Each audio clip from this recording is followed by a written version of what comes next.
நீங்க எப்படி முதல்ல விவசாயத்துக்குள்ள என்றானீங்க? ஏன்னா இன்னொரு பக்கம் மாவட்ட செயலாளரா இருக்கீங்க, இன்னொரு பக்கம் எம்எல்ஏவா இருக்கீங்க. நான் வந்து என்றானே சொல்ல முடியாது. ம். 5 வயசுலயே தானே பழகிருக்கோம். விவசாய குடும்பம் தான் அப்படிங்கிறதுனால இதுலயே தான் ஊறி வர்றீங்க. ஆமா ஆமா ஆமா, வேற வழி கிடையாதுல்ல. ம். 5 வயசுலயே எப்படின்னு கேட்டீங்கன்னாக்கா, அறுவடை சமயத்துல வயலுக்கு போனோம்னாக்கா, நெல் அறுவடை முடிஞ்ச நெல் இருக்கிறப்ப அந்த நெல்லை வந்து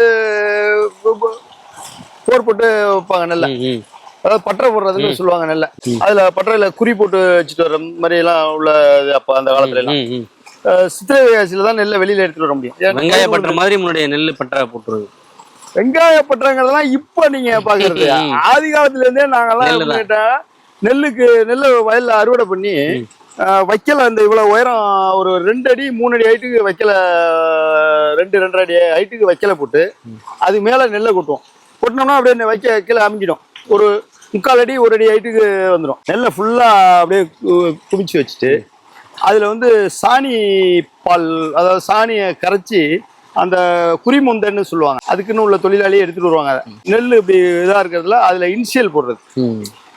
இன்சியலை போட்டு மேல வைக்கல போட்டு மூடி வச்சுட்டு வந்துட்டோம்னா மழை பெஞ்சாலும் பாதிக்காது. அது மாதிரி அது இருக்கும். அது மாதிரிலாம் நெல் பட்டறை போட்டு வச்சிருக்கிறப்ப என்ன பண்ணுவோம்னு கேட்டீங்கன்னாக்கா, பட்டறை போட்டு முடிய போற சமயத்துல ஒம்பளுத்து என்ன பண்ணுவோம், எங்களுக்கு நெல் கொடுங்கன்னு கேட்போம். நெல் வந்து நம்மளது தான்.